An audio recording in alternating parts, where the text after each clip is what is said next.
How to get your drops to instantly sound bigger or hit harder with 3 easy tips. So the first tip's going to sound really simple, but all you're going to do is add a gain plugin to your master and automate the gain going into the drop.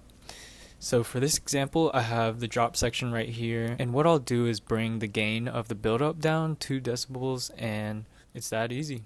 But keep in mind you don't want your build-up sounding too quiet, so be careful and always use a loudness meter like this one to track your numbers. And for this next tip, you'll want to use a filter or EQ plugin and gradually automate the low frequencies out as you approach the drop.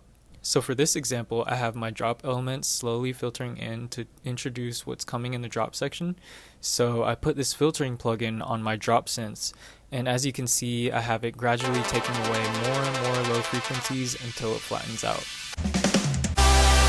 The amount of low frequencies you take away is going to depend on the track and the taste of the artist, but just mess around with putting a filter on different elements to see what best fits your song. And the third and last tip I have is to add a crash cymbal or a downlifter at the start of your drop to add some more impact.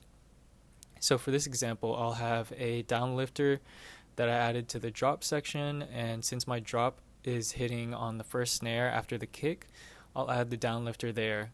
But if your drop's coming in on the kick, then you'll want to add your downlifter there. And I exaggerated this effect a little bit and turned up the volume on the downlifter just so you can get a better idea of what it does sound like. But just make sure when you do this, you want to mix it well so it doesn't take away from the impact of your other drop elements.